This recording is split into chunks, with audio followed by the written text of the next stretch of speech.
นี่แหละเอาบัดนี้ระวังพี่น้องนะความแหงสัตว์นี่คนดึงสังเกตนี่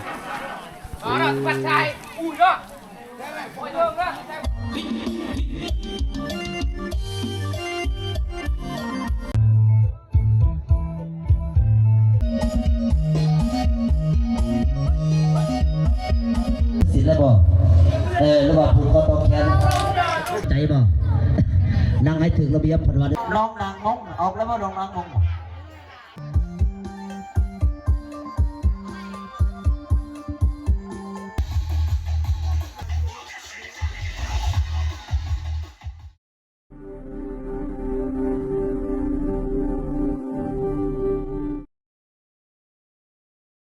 สบายดีทุกคนสลีกำลังจะเข้าไปในงานแต่งงานกินดองอีกจุดหนึ่งนะจุดนี้คือบ้านเจ้าสาวพี่น้องบ้านล้อบ้านที่ห่างจากความเจริญอยู่ในเขตเมืองเสียโปนเนี่ยแหละเสียงตู้ตึมๆอยู่พี่น้องเดี๋ยวเก็บภาพบรรยากาศพี่น้องวันนี้เราก็เก็บภาพรีวิวเครื่องเสียงไปนำด้วยพี่น้องเด้อถ้ามีโอกาสดีเราฟังเจ้าสาวด้วยพี่น้องนะเคยอยู่ที่บ้านห้วยจังพี่น้องเดี๋ยวเก็บภาพบรรยากาศนี่ในเวลาตอนนี้ประมาณอยู่9 โมงวันนี้คนนี่เริ่มมาหลายเลยสังเกตเครื่องคองที่เขาเอามาขายนี่ก็ถือว่า มีความแตกต่างแล้วเขตนี้เขานิยมขายเครื่องของกินของอยู่วางขายในแบบนี้ค่อนข้างหลายก็เขตบานชลีอีกคือคืนนะคนมาหลายเนี่ยโหเต็มเลยมีเครื่องเสียงลงพร้อมอยู่นี่บ้านนี้เพื่อสิเขามาฮอดเนี่ยบ่เป็นง่ายนะพี่น้องเด้อห่างจากตัวเมืองห่างจากความเจริญมีอย่างแหน่เพิ่นขายนี่ลูกซีนขายตำบักหุ่งพร้อมอันนี้ทางนั้นกระปีงอยู่เอาเดี๋ยวสิเข้าไปเก็บภาพข้างในพี่น้องบรรยากาศเดี๋ยวทางเคยมาเปิดตอนนี้จนฮอดกลางคืนมื้ออื่นเป็นมื้อเลิกเด้อพี่น้องเด้องานจุดนี้นะคนนี่หลายเลยก็เฮ็ดเบ็ดเป็นประตูเลยได้นี่ในทางเข้านี่เป็นประตูแบบนี้เลยนี่บรรยากาศสวยงามเลยพี่น้องคนลายเลยเดี๋ยวสิเข้าไปในงานก่อนพี่น้องเข้าไปในงานก่อนนี่ทางประตูเขา2 3 4 5 6 7 8 9 0พี่น้องเลยเป็นจังไดพี่น้องเลยวินาทีไปมาเวลาที่สิบดินเคียงบอดไก่ไผ่เดืออยู่ภาคสิผลละอ้อไงละอ้อหน่อยโอ้ยทั้งก่อนละอ้อกับมาแล้วเจ้าเขาบอกเขาใจครับเจ้าภาพใจดีเพิ่นว่าเด้อทั้งใจเฮารอการดอกพอดีเพิ่นว่าโอ้ถ้าไปเคยเพิ่นว่า11 โมงเจ้าเอาอันนี้ก็อย่าอดขยันเพิ่นว่าพักเพลงกันหน่อยเด้อจังหน่อยสิเว้าต่ออีกเอายก2ว่าเพิ่นว่าเจ้าคุณโอมเดี๋ยวคุณโอมจะเลยเฮ้ยแม่เฮ้ยจัดรอบตอนนี้เขาจัดรอบแล้วแม่เลิกแม่แมวที่ได้ออกก่อนนะบัดนี้ออกมาแล้วอย่าทักษะเสียเวลาเด้อเอาเสื้อนี่ไม่ใช่จัดรอบบัดนี้กลุ่มมือเอ่ยจะได้ออกพรขณะที่ทางเคยยังบ่ทันมาได้พี่น้องตอนเอาเสื้อนี่เราบ่ถามกูเลยเบิ่งทางด้านหลังก่อนพี่น้องฝั่งนึงก็จัดรอบอยู่เขาจัดรอบออกพรในฝั่งด้านหลังเฮือนครัวนี่ก็สุลมุนเลยเขาแต่งอยู่ครัวกินในจุดเฮือนครัวนี่เขาเริ่มเฮ็ดงัวตั้งแต่เมื่อวานนะตามเบิ่งเฮ็ดเมื่อคืนนี่ทางด้านหลังเฮือนครัวทั้งหม้อต้มอาหารก็คือว่าเป็นหม้อใหญ่แบบนี้เลยเขาต้มอาหารสัตว์ใหญ่ก็ต้องผ่านขั้นตอนต้มในแบบนี้เป็นลาบเป็นนั่นก็ครัวในจุดนี้แหละไม่ยังอันนี้น้ำห้อนบ่อาหารแกงตัวนี้หลายอย่างพี่น้องฝั่งนึงเปิดเพลงอยู่จัดรอบขณะที่ทางเคยยังบ่ได้มาอยู่ตอนนี้ทางเคยทั้งวันห้วยจังพุ่นแหละนี่ทางบ้านเจ้าสาวพี่น้องมื้อแลงกลางคืนก็จะมีงานถือว่าพรลำบงอีกจุดหนึ่งตอนกลางคืนแต่ว่าช่วงกลางเว้นนี่อันนี้มันยังอันนี้ใส่งัวเขากำลังอันนั้นอยู่พี่น้องบ้านนี่เอาปิ้งกันอยู่นี่เด้บ่อนเต็งอยู่ครัวกินเพิ่นครัวเพิ่นเด้เพิ่นเฮ็ดกันแบบนี้บัดนี้อันนี้มียังอันนี้ผู้สาวบ่ทางนี้แต่งอยู่ครัวกินอาหารหลายๆอย่างอันนี้ก็แม่นมดลาบแล้วแต่นี่เนาะ จะนี่ลาบพี่น้องถ้าทางเคยมาก็จะได้กินอาหารรับประทานลาบจุดนี้แหละมันยังอันนี้ก็แม่นหมดบ่ อาหารการกินเนาะพี่น้อง แม่นหมดเนาะอันนี้ก็ลาบหมดเนาะ ตลาดอันนี้ก็โตอันนี้ เบิ่งนี่ดิเป็นลาบมันยังอันนี้น่าจะเป็นแบ่บ่ กูรักเลยมึงเมื่อย ลาบ รักเลย นี่แม่นหมดนี่ ไปเลยจับเลย เกี่ยมอันนี้ก็พักที่เขากิน จับเลยเห่าเลยเจ็บ ผักเขากินหมดอันนี้หลายๆอย่างนะครับ จะปัดกองมึง บรรยากาศจุดนี้เดี๋ยวทางเคยมาก็จะได้ทำอาหารแล้วก็ เจ็บนะ พรระบงตอนกลางคืนพุ่นแหละอีกของประเพณีมีความแตกต่างกันไปสลับปะปน ปัดกอกยาไตสักดูสักเอาไหมแก อันนี้อาหารคือกันอันนี้ก็ลาบคือกันนี่ ลาบไม่จับหลังรัวได้ หลายๆอย่างนะลาบอันนี้พ่อครัวไม่ได้นอนอักลากนี่พักผ่อนได้เพิ่น ลา เลย ปัดกอกยาวเว้ย เมื่อคืนเพิ่นบ่ได้นอนเฮ็ดเวียกอันนี้ก็มันยังอันนี้โตเขาบอลมัดควายตัวนี้แล้วเขาจะเฮ็ดตัวนี้ขึ้นมาฮิตของประเพณีพี่น้องเซรีเคยเห็นมาหลายจุดเลยอันนี้พูดแม่นบ่ น้ำหนาวก็ตายตลาด เจ้าบ่เฮ็ดบ่นี่ โอ้เฮาได้เฮ็ดเฮ็ดเมื่อคืนนี่หมดคืนแล้วบ่ได้นอน อันนี้นะ แม่น อันนี้ก็แม่นบ่อันนี้ก็แม่นหมดพูดอันนี้ตัวเขาแบ่งควายเนาะเขาแบ่งซีนควายนะเขาแบ่งจุดนี้เด้อพี่น้องนะ เฮ็ดเมื่อคืนนี่น่ะ ฮิตของประเพณีบ้านเฮานี่ถ้าว่ามี หน้าแบบนี้เลย มีงานแต่งนี่งัวควายต้องแบ่งกันเนาะ แม่น ครึ่งหนึงเจ้าภาพไฟยิงแล้วครึ่งหนึงคนในหมู่บ้าน แล้วหมดคืนแล้วบ่ได้นอนเลย เฮ็ดหมดคืนเลยบัดนี้ อันนี้แม่นหมดเด้อพี่น้องขั้นตอนประเพณีคนชนเผ่าเด้อพี่น้องเด้อถ้าว่ามีงานแต่งต้องเฮ็ดพวกนี้ขึ้นมานี่คือไม้อันนี้นี่เพิ่นจะไปเอาบอนผูกควายตัวนี้เขาผูกควายแล้วเขาจะผูกในต้นนี้ล่ะและ โคสิรึงตัวนี้แหละ และควายนี่มื้ออื่นเป็นมื้อกิน แต่ว่าควายน่ะทางเคยมาควายจึงมาเพราะว่าทางเคยเพิ่นจะมอบควายตัวหนึงให้ทางเจ้าสาว หลายๆอย่าง ปวดเลยสิรู้ บรรยากาศตอนนี้คือคืน คิดไม่แล้ว ไปเฮาเต้นจังนะผู้สาวเต้นเนาะเต้นบ่นี่ ทางพุ่นจัดรอบอยู่เขาออกจังได๋พาไปเบิ่งก่อนเขาจัดรอบอยู่ทางเลยจัดรอบเลยคนถือว่าเริ่มมาหลายในเวลาตอนนี้ประมาณอยู่10 โมงนั่นล่ะทางเจ้าสาวกับหมู่เพื่อนไอ้น้องเพิ่น โอ้ยประสบการณ์ พอแล้วทางนี้เริ่มพอแล้ว ซื้อเนี่ยไม่เลือออกเรื่อยมาเลยเรือเนี่ย แม่เรือ อันนี้ก็จะซื้อแม่เรือเนี่ยแม่วิก ออกพอ กูใส่แม่วิกแม่จันดีดิโอ้ยเอาเกียรติลายผมอะไรเด้อเอาซื้อเนี่ยซื้อลายเพื่อก ลุ่มหนึงก็นั่งเบิ่งอยู่ในเฮือน บอกเขาเอาทอม โอ้ เอาลองแต่ว่า ฟังนี่กับพรอยู่นี่เปิดเพลงแล้ว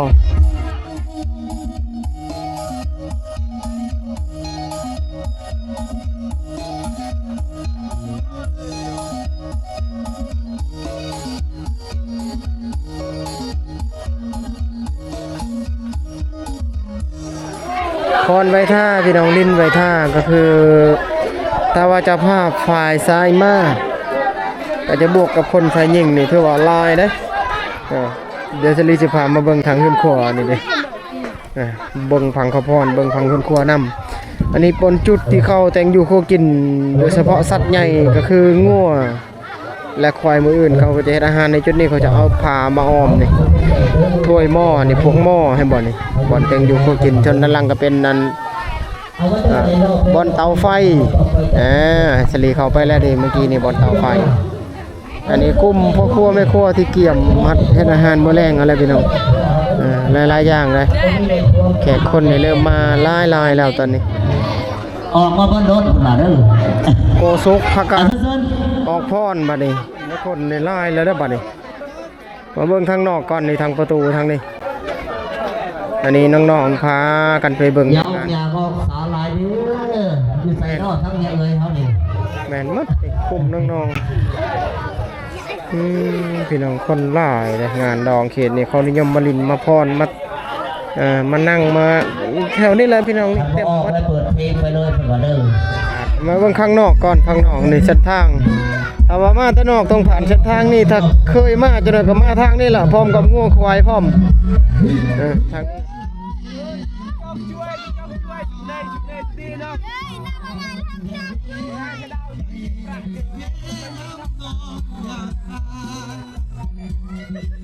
อันนี้เป็นบรรยากาศในหมู่บ้านนะฝั่งหนึ่งก็มีงานแล้วฝั่งนี้เป็นหมู่บ้านนี่แหละหมู่บ้านบ้านใหญ่อีกจุดหนึ่งนะที่ว่า จะไม่ยังเลย นี่คือบรรยากาศในหมู่บ้านพี่น้องฝั่งหนึ่งก็จะมีเสียงเพลงอยู่ตอนนี้แล้วก็จะมีงานแต่งนั่นแหละแต่เฉลี่ยอยู่มุมนี้เก็บภาพบรรยากาศในหมู่บ้านแล้วก็ชวนที่มีงานแต่งนำพี่น้องเนาะนี่มาเบิ่งทั้งนี้ก่อนพี่น้องเก็บภาพวิถีชีวิตในหมู่บ้านรวมเป็นคลิปเดียวกันอันนี้แม่เฒ่าเพิ่นกำลังตำผ้าตำสินตำฮูบเขาเอิ้นว่าผ้าไหมตัวนี้เขาสามารถใส่เซ็ตมือหลายๆอย่างนั่นแหละในพี่น้องเนาะโดยเฉพาะสินและผ้าแบบนี้เพิ่นเฮ็ดขึ้นมาเองโดยตัวเองเขาสามารถเฮ็ดได้ก็เลยก็ถามเพิ่นแหละเพิ่นหาก็เฮ็ดใหม่ๆได้นี่ได้พี่น้องเอ้ยเอาเก็บภาพจุดอื่นๆไปนำพี่น้องวิถีชีวิตในหมู่บ้านหลายๆอย่างพี่น้องรวมภาพในหมู่บ้านละออที่มีงานแต่งก็คือฝั่งเจ้าสาวและเก็บภาพในหมู่บ้านไปนำอันนี้ส่วนพักของชาวบ้านนี่จะเก็บเป็นพักผลปลูกโดยธรรมศาสตร์ในไว้ใช้ไว้กินอุ้ยงามพี่น้องพักเอาบ้านนี้เก็บภาพจุดอื่นๆไปนำบรรยากาศในหมู่บ้านพี่น้องบ้านเก่าแก่ดังเดิมเลยสลีทายส่วนลายกับทายแต่เขตงานแต่งขนาดที่ฟังหนึ่งกะที่ว่ามีคนอยู่บ้านอยู่เฮือนคือไม่เท่านี่ก็ตำผ้าตำสิ้นฟังหนึ่งก็เป็นลิ้นงานแต่งพี่น้องหลากหลายกิจกรรมนะที่สามารถพบเจอในชั่วโมงนี้พี่น้องนี่ฟังนี่ตัวนี้เป้เพิ่นเฮ็ดเอาเองพี่น้องวันนี้สามารถพบเจอในเขตนี้แหละบ้านนี้มีข้อดีอยู่ได้ก็คือมีไฟฟ้าอยู่พี่น้องแต่ว่าความเป็นดังเดิมนี่ต้นข้าวต้นม่วงต้นไม้ต่างๆในบ่งบอกระว่าบ้านเก่าแก่ดังเดิมนี่สังเกตจากมุมนี้นี่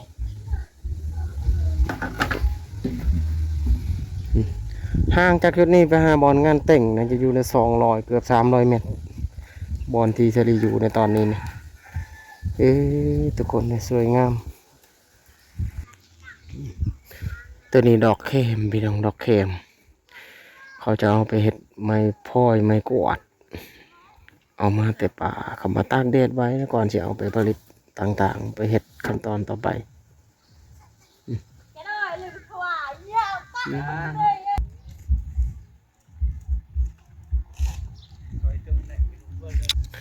นี่มาเบิ่งจุดนี้ก่อนบอนปลูกผักนี่เพิ่นปลูกไว้ใส่ไว้กินนี่ปลูกเอาไม่อย่างอันนี้เล็กปลูกไว้ใส่ถังแบบนี้เลยดิก็สามารถกินได้ในยามที่ต้องการและจำเป็นนี่ปลูกไว้ใส่ไว้กินนี่ก็คือกันนี่บอนนี่สูงๆเลยนี่ผักบัวหัวหอมเพิ่นปลูกไว้ใส่ไว้กินถังยังในล่อเล็กเก่าแล้วเอาไม้มาค้ำอีกแบบนี้เป็นเรื่องเล่าอีกแบบนึงให้ FC ได้ชมนะ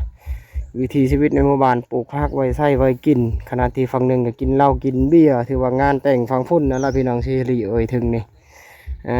คนนี่เงียบบ้านนี้ประมาณอยู่บ่หลายนะพี่น้องบ่กว้างนะบ้านนี้เลยประมาณอยู่30หลังคาเรือนหรือว่า30ครอบครัวกว่าๆนี่แหละพี่น้องประมาณนั่นแหละนี่คือเรือนหลังนี้บ่มีคนอยู่เลยนี่บ้านนี้เข้ามาบ้านนี้นี่มีเส้นทางที่ได้บ่ได้ข้ามซี่แต่ว่าบ้านละออคือกันจะมีบ้านฝั่งนั้นกับฝั่งนี้พี่น้องเดี๋ยวพาไปเบิ่งฝั่งซี่ก่อนหน่อยนึงพี่น้องนี่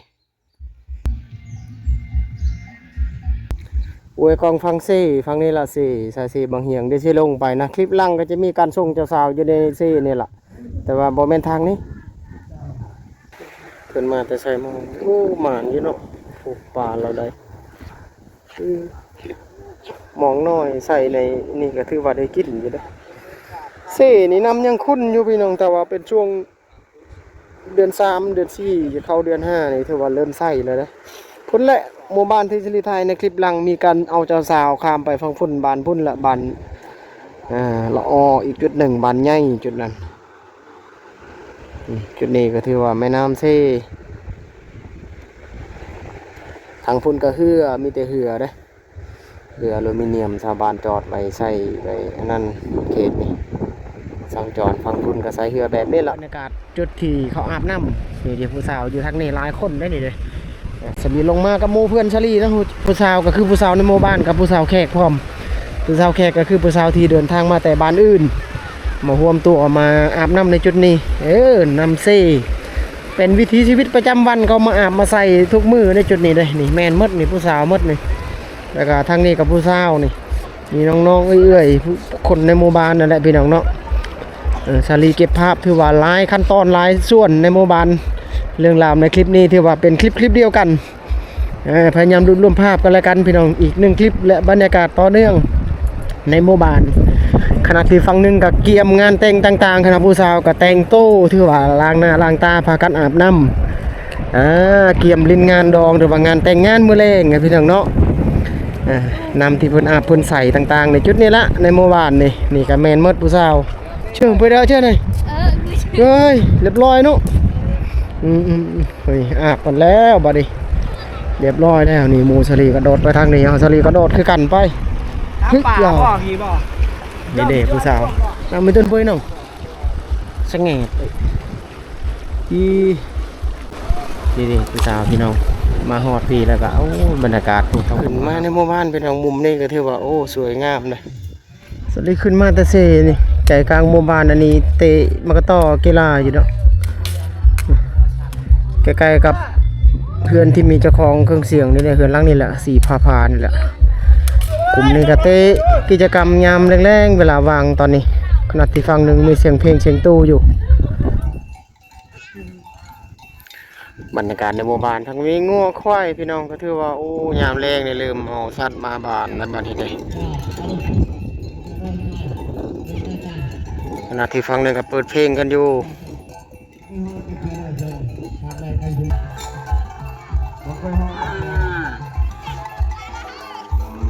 ฟูฟังงานแต่งเนี่ยฟังพุ่นละรถทั้งเคยด้านนั้นพี่น้องเคยมาแล้วนะจะมีควายงัวในรถนะงัวควายพี่น้องเคยในย่างเข้าไปแล้วพวกข้างในพุ่นแล้วเคยที่บ้านห้วยจังพี่น้องเนาะบ้านห้วยจังอยู่ในเขตเมืองสิโปนคือกันนั่นแหละทางเคยมาแล้วคันหนึ่งพร้อมงัวควายได้ไปเบิ่งควายก่อนควายฮิตของประเพณีทางเคยเอามาในเบิ่งน้ำกันโตควายใหญ่เลยควายแต่งลูกแต่งเมียนี่แหละถ้าว่าอยากได้คนชนเผ่าหรือว่าลักๆเลยชนเผ่ามังกรถ้าว่าอยากได้เมียก็คือต้องหาควายแหละควายหลักๆก็จะมีหมูไก่พร้อมนี่ในเป้านี่ก็จะมีหมูและไก่พี่น้องหมูประมาณ2โต๊ะหิดของสิริเคยเห็นมาแม่นว่าหมูจักโตอันนี้นะ2ไก่พร้อมบ่ไก่จักโตไก่จัก10ประมาณนั้นเนาะไก่10โตก็กว่านั่นแหละประมาณนั้นหิดของประเพณีเอาสัตว์พวกนี้เอาไปให้เฮือนเจ้าภาพก็คือเจ้าภาพไฟยิงและขั้นตอนต่อไปเพิ่นก็จะได้ดำเนินการทำอยู่ครัวกินต่างๆและมื้อแรงจนฮอดกลางคืนนี่จะมีการพ่อนพี่น้องควายตัวนี้ก็จะมื้ออื่นเป็นมื้อกินแบ่งกันในหมู่บ้านที่ชลิทายในต้นๆนั่นแหละจะเอาควายบัดนี้เอาควายลงควายไว้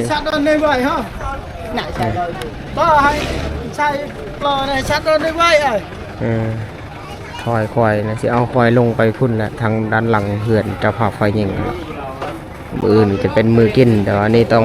ผ่านขั้นตอนเอาลงกันก่อนยากได้เอาลงควายคนลายนี่พี่น้องลงเสียงกับเป็ดน้อยหนึ่งเลยยันควายแล่นควายโดดเลยเขาซอยกันนี่เขาซอยกันเลยหาวิธีเอาลงพี่น้องนี่แหละขั้นตอนประเพณีงานแต่งพี่น้องเนาะเกือบทุกงานแต่งพี่น้องมีควายนะเขาเอิ้นว่าฮีทข้องหรือว่าพิธีประเพณีเนี่ยดินั่นใกล้นะเขาจับไปเลยนะใกล้กับหมู่นะนี่แมนเมื่อนะ2เป่านะ2ขาวๆนะเจ้าภาพไฟสายได้ผลจับนะทางจะเบาฮีทกองประเพณีพี่น้องถ้าบ่มีควายนี่ยากพี่น้องถ้าเป็นชนเผ่ากรีเนี่ยเขาบ่ได้กินควายเขาเอาหมู่ถ้าว่าเป็นคนลาวลุ่มอย่างเส้นเขตบ้านชาลีหรือว่าชนเผ่าเขาเอิ้นว่าชนเผ่ามังกรคนชนเผ่ามังกรในหลักๆเลยต้องมีควายเด้อพี่น้องเด้อถ้าเอาเจ้าสาวหรือว่าเอาไผเมื่อบ้านต้องแลกเปลี่ยนด้วยควายแบบนี้ล่ะ นี่คือขั้นตอนเอาลงที่เชลีสามารถถ่ายทำแล้วพบเจอได้ในชั่วโมงนี้ในจุดนี้ในมื้อนี้พี่น้องเนาะบ้านเจ้าสาวนี่บ้านละอ้อย้ำอีกครั้งหนึ่งเอา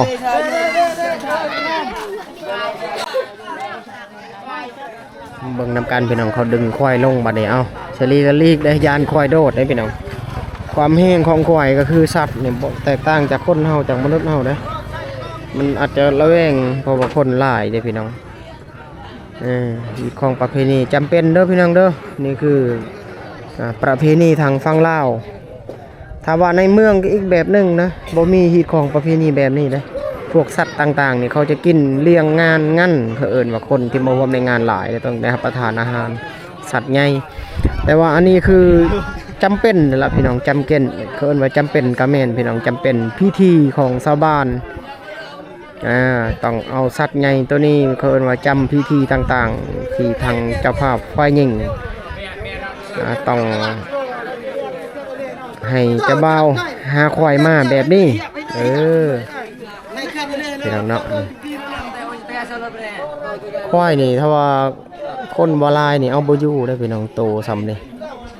ความแห้งก็ซ้ำสัตว์ป่าเลยถึงว่าจะเป็นสัตว์เลี้ยงก็ตามแต่ว่าหลักๆเนี่ยเขาเอาควายไปที่บ้านเจ้าสาวในสลีเคยเห็นงานแต่งหลายๆจุดหลายบายบอลครับประมาณซ้ำนี่แหละค่าว่าตีเป็นราคาเนี่ยก็อยู่ใน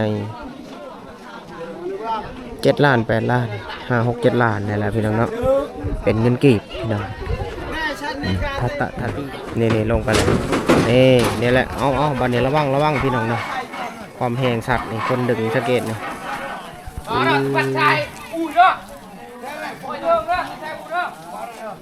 โอ้โหลงไปแล้วก็ดึงไปจนหอดบอลที่เขาผูกกันแหละผูกยากไอ้ควายนี่มันอันตรายได้พี่น้องนะโอ้โหไปแล้วหลังจากแล้วหีดแล้วคลองแล้วพิธีต่างๆนะเขาก็จะเปิดเครื่องเสียงต่อทะเลไทยบางช็อตบางช่วงที่สามารถถ่ายทำได้ส่วนลายเปิดเพลงถ่ายทำยากนะหลายคนจะเข้าใจเรื่อง YouTube พี่น้องถ้าว่ามีเสียงเพลงแทรกซ้อนเพลงทุกเพลงในมีการเผยแพร่ในอินเทอร์เน็ตต่างๆในโซเชียลก็จะมีเจ้าของนะพี่น้องเด้อหลักๆเลยเกิดขึ้นเรื่องลิขสิทธิ์นี่แหละนี่ผูกแล้วบัดนี้เขาผูกแล้วในจุดนั้นชลีอวยกองฟังนี้นำบัดนี้ฟังคนจะพาไฟยิงในชุลมุนแล้วได้แขกทางเคยมาแล้วบัดนี้ตัวนี้ละเขาเอิ้นว่าวีนเขาจะแบ่งซีนควายมืออื่นนี่มืออื่นนั่นเป็นมือกินควายตัวเขาดึงเมื่อกี้นะตัวเขามัดเมื่อกี้นะเขาจะแบ่งซีนควายในจุดนี้ละแบ่งกันนั้นคนในหมู่บ้านละอ้อนี่ประมาณอยู่30หลังคาเรือนกับเจ้าภาพไฟยิงในเรือนหลังนี้นี่แบ่งกันคนละครึ่งนะควายเลยบ่แม่นแต่ว่าเจ้าภาพกินผู้เดียวบ่แม่นนั่นพี่น้องเขาแบ่งกันนะทุกงานแต่งเขตบ้านเชลีก็คือกันแต่ว่าซีนควายเขาต้องแบ่งในจุดนี้เขาบ่ได้ติดเป็นรูเป็นนั่นนะเขาแบ่งกันในซีนในนี่แหละเพิ่นว่าพูดเอาเฉลี่ยไว้ในจุดนี้เขาเกี่ยมไว้ตั้งแต่มื้ออื่นในตัวแต่มื้อวานเขาเฮ็ดตัวนี้แบ่งกันคนละครึ่งกับเจ้าภาพแต่เจ้าภาพก็จะกินเลี้ยงในจุดที่มีงานนี่แหละเคยเอามาเขาก็จะมอบทางอันเจ้าภาพไฟยิงของประเพณีแล้วก็หมู2 โต้นี่เด็กตัวนี้แหละนี่ตัวนี้แหละนี่แหละไก่กับหมูก็ใส่ในกระสอบนี่แหละทางเคยทางเจ้าบ่าวต้องเอามาได้ไก่และหมูในจุดนี้นะทุกงานแต่งที่มีนะก็คือต้องเอามาลักษณะแบบนี้บ้านชลีก็คือกันถ้าว่ามีงานแต่งงานวิวาห์แบบนี้ทางเจ้าบ่าวหรือว่าทางเคยต้องเอามาซักให้เจ้าภาพพายิงได้ดำเนินการตามทำพิธีต่อไปเขาเอิ้นว่าถือศาสนาพี่คนชนเผ่าต่างๆเนี่ยต้องดำเนินการแบบนี้แหละนี่แหละบรรยากาศบัดนี้สวยงามตัวนี้อาหารนะพี่น้องนะคนกำลังตักเดี๋ยวเบิ่งก่อนเป็นแกงนะนี่แกงงัวนั่นตัวนี้นะพี่น้องเขาใส่กับอันยังเข้าเขากินกันแบบนี้เลยเราอัดก่อนวันนี้อาหารตักแล้วก็พากันเอาไปกินบัดนี้นี่หม้อพวกนี้ก็แม่นหมดได้นี่แม่นหมดนี่เป็นอาหารนี่เขาเอามากินทางนี้ทางตู้ทางตังนี่แม่นหมดนี่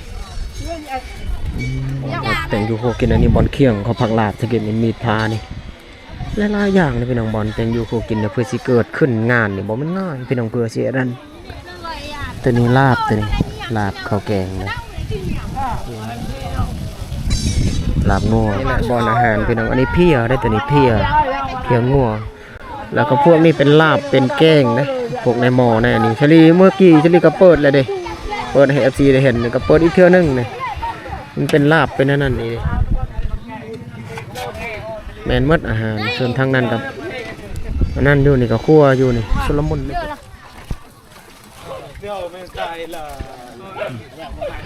เขาปรุงอาหารในจุดนี้นี่ปรุงลาบปรุงลาบแล้วก็มีอย่างในมือผักบัวหัวหอมพอครัวเพิ่นปรุงลาบพี่น้องก่อนสิกินอาหารต้องผ่านขั้นตอนพวกนี้ก่อนลาบโอเคแบะลับแบะลาบแบะลับแพะแบะพี่น้องเพิ่นว่าแบะฟังลาวบ่เป็นงัวได้ตัวนี้นะมันเบิ่งนำกันมีเพียพร้อมเพียก็ลายนี่เด้ก็สิปรุงตัวนี้ล่ะใส่ผักใส่อันนั้นนี่คืออาหารการกินกันอยู่ของหมู่บ้านเด้อพี่น้องเด้อก็ใส่หลายๆอย่างบนจุดปรุงก็ได้เห็นหลากหลายกิจกรรมที่เกิดขึ้นบางงานก็ถ่ายทำได้บางจุดบางช่วงบางงานก็ถ่ายทำหลากหลายกิจกรรมในงานแต่งสำหรับความเพื่อนเจ้าสาวกลางคืนก็จะมีการลิ้นการมวนการพรเปิดเพลงร้องรำทำเพลงพรเต้นกันจังหวะแล้วแต่จุดแล้วแต่บางหมู่บ้านเพื่อนเนาะมีความแตกต่างกันไปแต่หลักๆเลยมีการกินการอยู่นี่ถือว่าเกิดขึ้นหลายๆหมู่บ้านนั่นแหละนี่ซอยผักซอยนั่นหลายๆอย่างพี่น้องบ้านนี้อีกฝั่งนึงก็นี่งูอันหมูและไก่ดำเนินการอยู่ได้ทางนี้นี่สิได้เฮ็ดอาหาร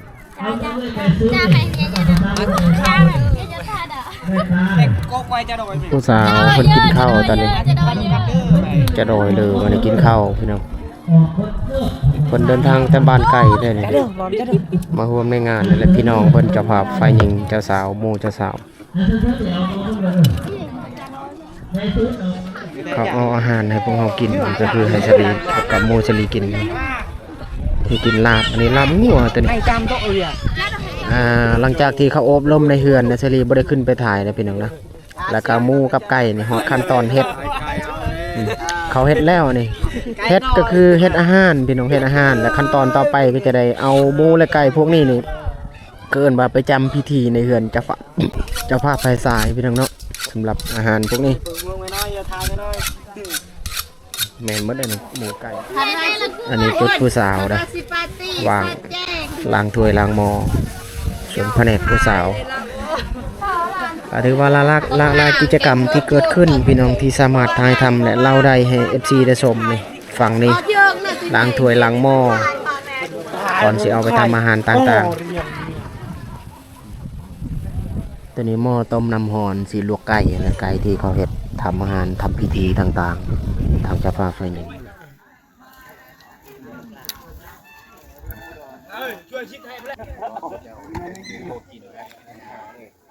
ปรุงลาบแล้วพี่น้องขั้นตอนนี่แหละเซฟเป็นเซฟเลยคนดีเฮียนมากการเฮ็ดอยู่เฮ็ดกินกันไปจับมือถือมือตาก็ได้ใส่ผักใส่หนังไงให้มันแซ่บการปรุง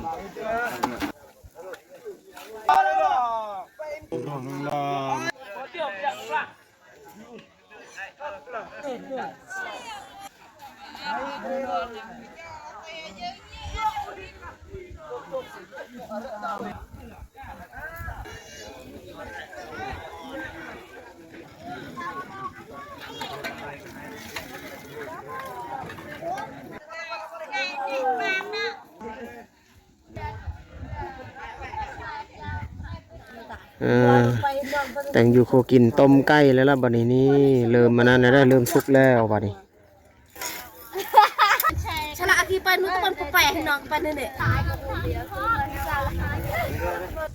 นี่ต้นกล้วยพี่น้องต้นกล้วยที่เขาเอาจะไปปลูกหน้าวิถีจังหน่อยนะใช่ดิก็สังเกตเขาขุดออกจากต้นเลยจากป่าจากสวนเลยแล้วเขาจะปลูกในกลางวิถีเดี๋ยวถ่ายทำตอนหนึ่งพี่น้องจะหน่อยนี่ปลูกแล้วก็เจ้าสาวเจ้าบ่าวก็จะเต้นอ้อมต้นนี่แหละนี่เพิ่นเอาไว้ในจุดนี้ขายต่อย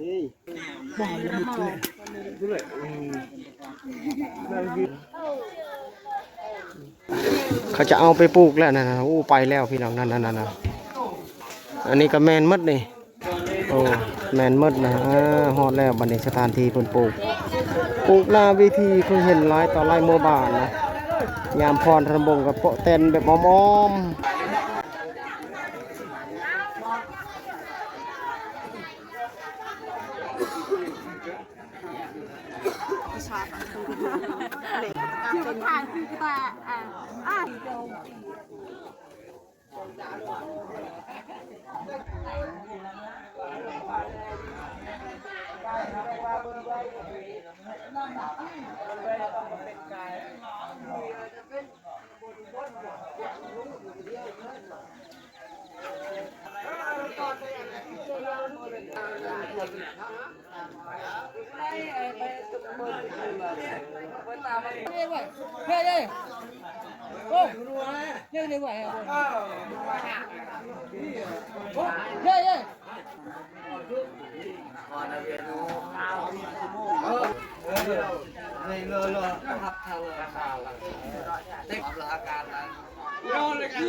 บรรยากาศในงานพี่น้อง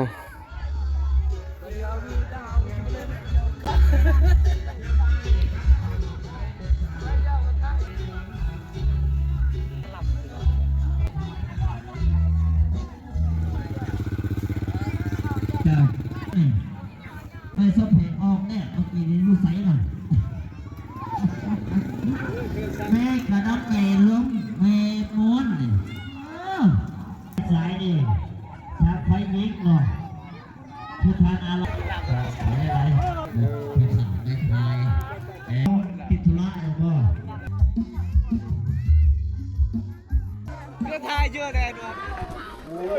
จัดรอบตอนนี้ออก เอาเรื่อง2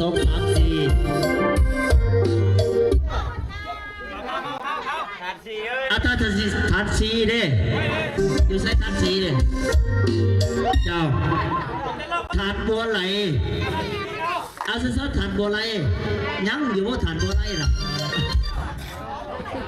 กสกประกาศพ่อ เอาซะฐานบัวไหลเด้อ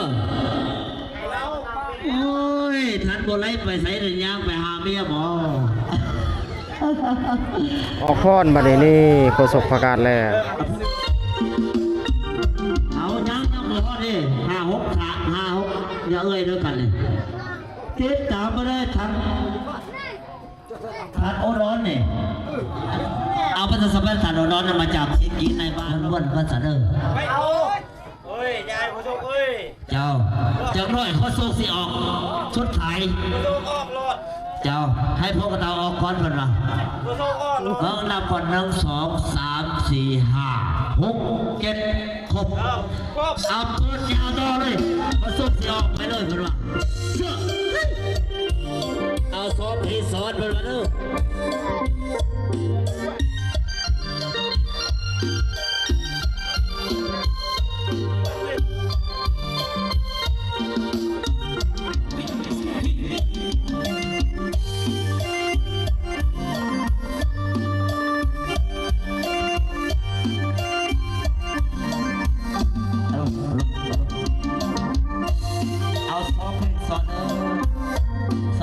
สอนเพื่อนว่าเห็นพวกเขาในบ่เห็นพวกเขาบอกทอคัดคำว่าเห็นพวกเขาไอ้บ่อย่าเผาจอดเด้ออดขยันเพื่อนว่าหาเพลงก่อนเพื่อนว่า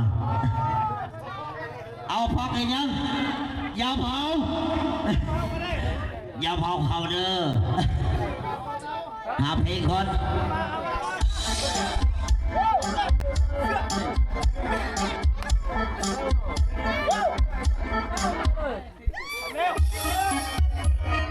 สอนแขนบอกเขาเพิ่นว่า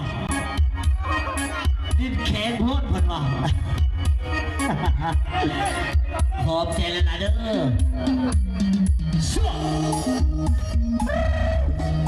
เฮ้ยเหนียว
เรียบร้อยบัดนี้เพิ่นพรกันพี่น้องนี่แหละ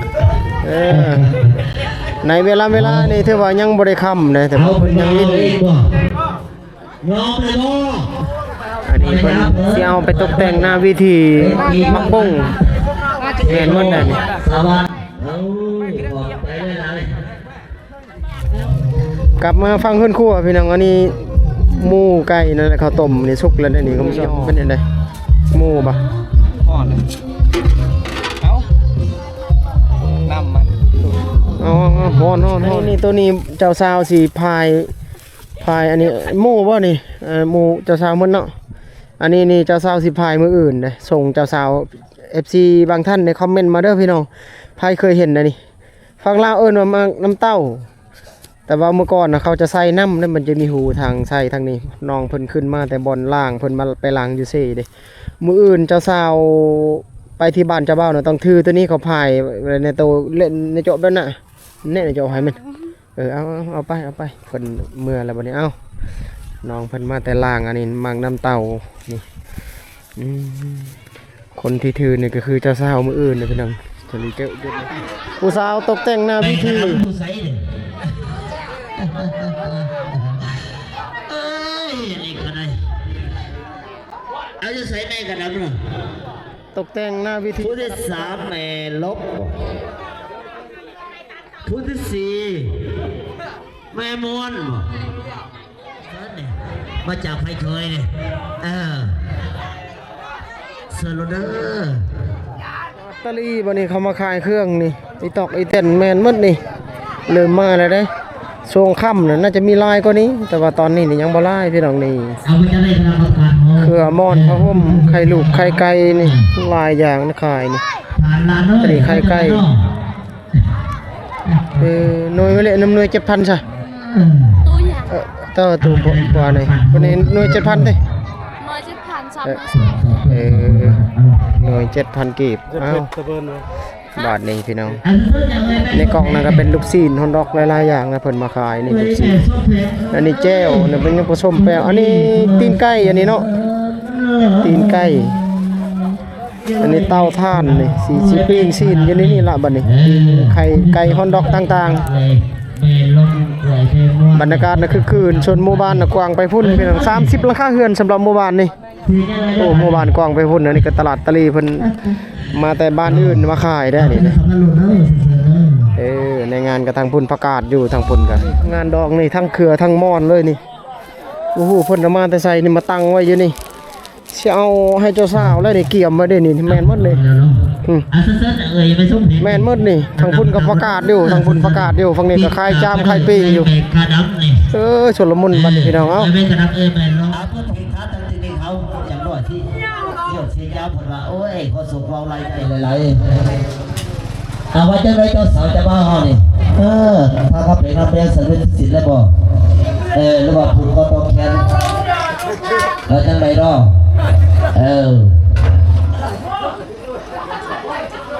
เอาเสื้อเด้อนักถือนักตาเด้อถ้าไอ้น้องเอ้ยต้องให้น้องความร้อนป้องกันความสงบหัวเด้อตำรวจทหารพ่อแม่พี่น้องไม่ใช่ผู้ทำผู้บอกผู้แม่ฝากพันได้ปะล่ะ สิได้ผู้แค้น ข้าพเจ้านะฮะเอารองเท้าพักก่อนถามใจเฮาดีน้องเอาอันนี้ก็ว่าไม่ผู้สาวนี่เอายอมเด้อไอ้ลาเด้อมันน่าถึงโอ้ยติดผูกแขนกันบ่ไ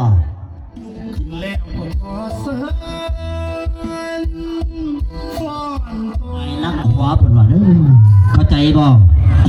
ผูกแค้นบัดนี้ มาจังไหนเนาะเจ้าบ่าวเจ้าสาวนี่เข้าใจบ่นั่งให้ถึงระเบียบเป็นว่าเด้อผู้หญิงนั่งสายอ้ายนั่งขวาเป็นว่าเด้อให้เป็นระเบียบอย่าพลอยอย่าคำมือเป็นว่าอย่าคำมือเป็นว่าเด้ออย่าคำดิ้นเป็นว่ามือยกขึ้นมาโลด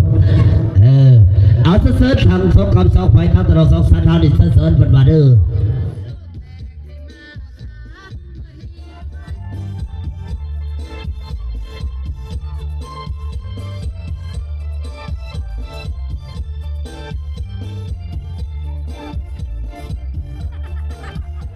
เอาว่าจะได้เจ้าเบาออกมาแล้วเด้อเจ้าเบาเด้อเอาเสิร์ชเจ้าเบาดิเอาครูเจ้าเบาดิมีบ่ มาจากหัวจังวัยรุ่นมาจากหัวจังมีอยู่ไหม เจ้าสาวเจ้าบ่าวออกพรบัดนี้พี่น้องนี่แหละเวลา เวลาเผาก็เดินหาเพลงก่อนโอ้ยเบ็ดกับซดนั่นเอาดาวเลยก็รอเลยตีเขา เจ้าบ่าวเจ้าสาวบัดนี้ออกพร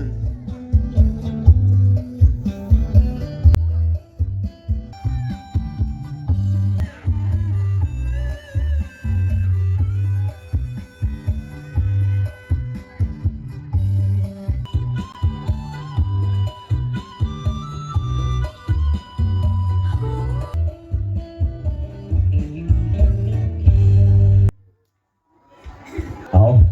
จบกันไปเพื่อนเรา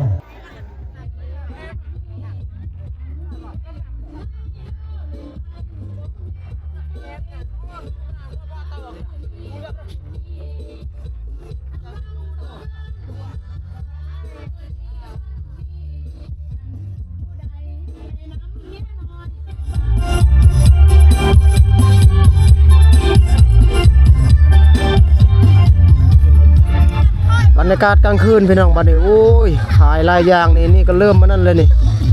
ปิงจามปิงอันนี้คนหลายนะทุกคนนะโอ้ฟังพุ่นก็คึกคืนนะคนหลายฟังเครื่องเสียงก็ยังเปิดอยู่ได้ตลาดตะลีฟังนี้ก็ถือว่าใส่งานได้อยู่นี่คนมาซื้อนี่เบิ่งไข่เป็ดไข่ไก่นี่หมดเลยนี่ของกินของอยู่เพิ่นนี่หลายๆอย่างนี่โอ้ยผู้นอนก็นอนบัดนี้ถือผ้าห่มมาครบเลยลูกหลานก็มานำบัดนี้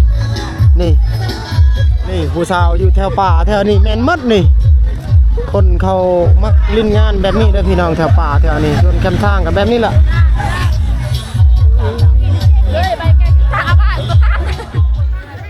ฝั่งนี้ก็ปิ้งอยู่นี่จาม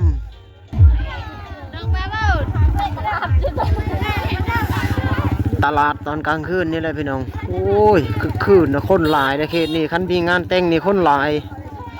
เอาเราต้องส่งสาวเอาเลยเนาะอยากมันสาวแทน อันนี้ก็อีกจุดหนึ่งปิงนี่ลายห่านนะห่านโอ้อันนี้ไข่ได้นี่เด้อันนี้เขาเอิ้นว่าไข่ทางบ้านก็นิยมเอิ้นว่าไข่เป็ดตัวนี้บ่แม่นไข่ไก่นะทุกคนก็นิยมกินแบบมันจะมีลูกน้อยๆอยู่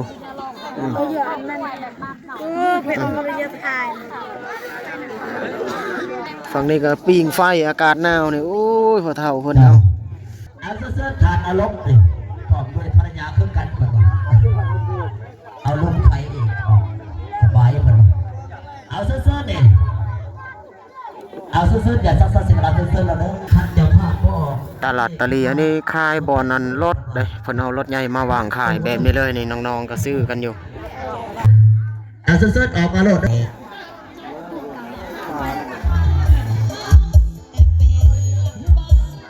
อโลดเพิ่นว่าเด้อทั้งเนี่ยเอ้ยใหญ่เฮา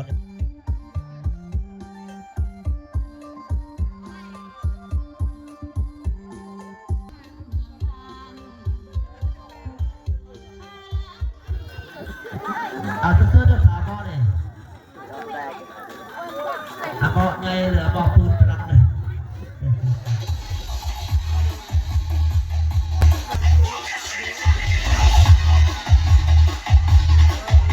เอาจอดก่อนเด้อ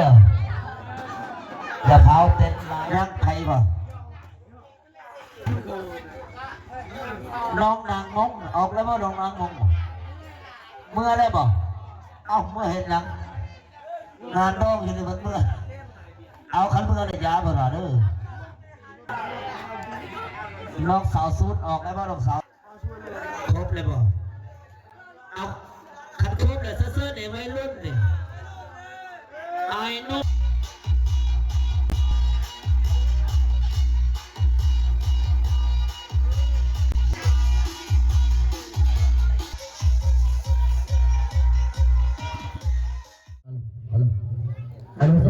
สบายดีตอนเช้าพี่น้องมื้อที่2บัดนี้เจ้าสาวเจ้าบ่าวนี่ขั้นตอนผูกแขนพี่น้องสลีบ่ได้ขึ้นไปถ่ายนี่ถ่ายทำพอประมาณนี้บัดนี้ขั้นตอนผูกแขนแล้วก็สิได้ออกพรตอนเช้าก่อนสิส่งเจ้าสาวพี่น้องบัดนี้เนาะออกพรกันก่อนตอนเช้าทางเฮือนเจ้าภาพฝ่ายหญิงหรือว่าบ้านเจ้าสาวพี่น้องตอนเช้ามื้อที่2ขั้นตอนนี้บัดนี้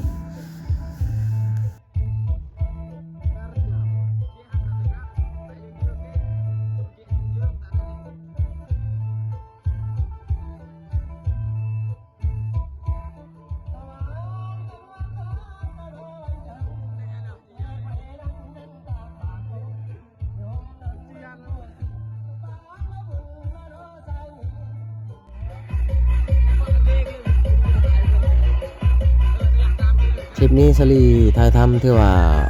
ส่งถ่ายคลิปเลยพี่น้องตอนนี้เจะสาวเจะบ่าวขั้นตอนต่อไปก็สิได้ส่งพี่น้องเอาส่งถ่ายคลิปวันนี้เจอกันใหม่โอกาสหน้าขอบคุณหลายๆพี่น้อง